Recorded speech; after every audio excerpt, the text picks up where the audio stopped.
ಇನ್ನು ನೋಡಿ, ಈ ಮಳೆ ಇಲ್ಲಿ ಮಾತ್ರ ಅಲ್ಲ, ಬೇರೆ ಬೇರೆ ಭಾಗದಲ್ಲೂ ಕೂಡ ವಿಪರೀತವಾಗಿ ಮಳೆ ಆಗ್ತಾ ಇರುವಂಥದ್ದು. ತಿರುವಂತನಪುರದಲ್ಲಿ ಇಲ್ಲಿ ಭಾರಿ ಮಳೆಯಿಂದ 8 ಮಂದಿ ಸಾವನ್ನಪ್ಪಿರುವಂಥ ಘಟನೆ ನಡೆದಿದೆ.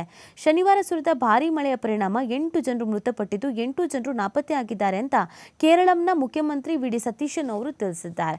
ವಯನಾಡು, ಕೇರಳ ಈ ಭಾಗದಲ್ಲೂ ಕೂಡ ವಿಪರೀತವಾಗಿ ಭಾರಿ ಪ್ರಮಾಣದಲ್ಲಿ ಮಳೆ ಆಗ್ತಾ ಇರುವಂಥದ್ದು. ಹಲವೆಡೆ ಭೂಕುಸಿತ ಆಗಿದೆ, ನೀರು ನುಗ್ಗಿದ ಘಟನೆಗಳು ನಡೆದಿದೆ.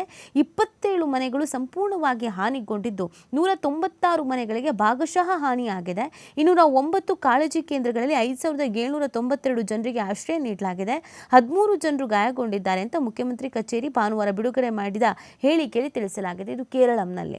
ಇನ್ನು ಹಲವು ಪ್ರದೇಶಗಳಲ್ಲಿ ಹಾನಿಗೊಂಡಿದ್ದಂಥ ರಸ್ತೆಗಳನ್ನು ದುರಸ್ತಿ ಮಾಡಲಾಗಿದೆ. ಕೆಲವು ಕಡೆಗಳಲ್ಲಿ ವಾಹನ ಓಡಾಟವನ್ನು ನಿರ್ಬಂಧಿಸಲಾಗಿದೆ. ಒಟ್ಟಾರೆ ಪರಿಸ್ಥಿತಿ ಸುಧಾರಿಸ್ತಾ ಇದೆ ಅಂತ ಕಂದಾಯ ಸಚಿವ ಎ.ಪಿ. ಅನಿಲ್ ಕುಮಾರ್ ಅವರು ತಿಳಿಸಿದ್ದಾರೆ. ಅಂದರೆ ಇದು ಕೇರಳಂ, ವಯನಾಡು ಈ ಭಾಗದಲ್ಲಿ ವಿಪರೀತವಾಗಿ ಮಳೆ ಆಗ್ತಾ ಇರೋದು.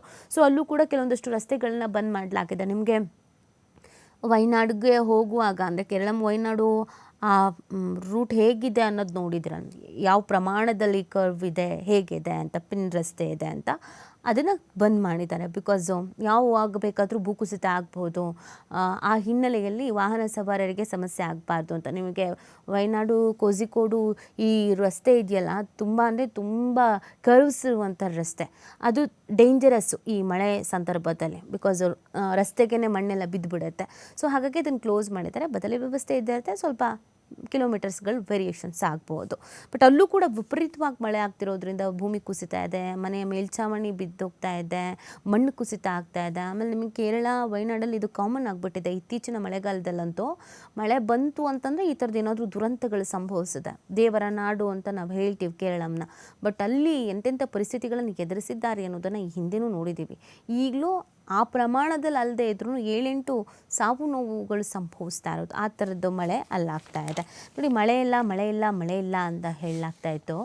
ಈಗ ಒಂದೇ ಒಂದು ವಾರದಲ್ಲಿ ಯಾವ ಪ್ರಮಾಣದಲ್ಲಿ ಮಳೆ ಆಗಿದೆ ಅಂತಂದರೆ, ಎಲ್ಲ ಹಳ್ಳ ಕೊಳ್ಳಗಳು, ಜಲಾಶಯಗಳು, ಡ್ಯಾಮ್ಗಳು ಉಕ್ಕಿ ಹರಿತಾ ಇರೋದು.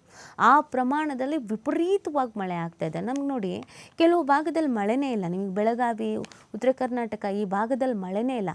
ಬಟ್ ನಿಮಗೆ ಮಹಾರಾಷ್ಟ್ರದಲ್ಲಿ, ವಯನಾಡಲ್ಲಿ, ಅಕ್ಕಪಕ್ಕದ ರಾಜ್ಯಗಳಲ್ಲಿ ವಿಪರೀತವಾಗಿ ಮಳೆ ಆಗ್ತಿರುವಂಥ ಹಿನ್ನೆಲೆಯಲ್ಲಿ ನಮ್ಮ ರಾಜ್ಯದಲ್ಲಿ ನೀರಿನ ಹರಿವು ಹೆಚ್ಚಾಗ್ತಾ ಇದೆ. ಬೆಳಗಾವಿಯಲ್ಲಿ ಒಂದು ಹನಿ ಮಳೆ ಇಲ್ಲ ಅಂತಾರೆ. ಬಟ್ ಪ್ರವಾಹದ ಪರಿಸ್ಥಿತಿ ಹೇಗೆ? ಬಿಕಾಸ್ ನಿಮಗೆ ಮಹಾರಾಷ್ಟ್ರದಲ್ಲಿ ಆ ಪ್ರಮಾಣದಲ್ಲಿ ಮಳೆ ಆಗ್ತಾ ಇರೋದು. ಹಾಗಾಗಿ ಹೆಂಗೋ ಒಂದು ಈ ಬಾರಿ ಸ್ವಲ್ಪ ಉಸಿರಾಡಬಹುದು ಅಂತ ಭಾವಿಸ್ಬೋದು ಈಗ. ಇಲ್ಲಾಂದರೆ ಒಂದು ವಾರದ ಹಿಂದೆ ಇದ್ದ ಸಿಚುವೇಶನ್ಸೇ ಈಗಲೂ ಇತ್ತು ಅಂತಂದರೆ ಕುಡಿಯೋಕ್ಕೂ ನೀರಿರಲಿಲ್ಲ. ಆ ಥರದೊಂದು ಪರಿಸ್ಥಿತಿ ಇತ್ತು.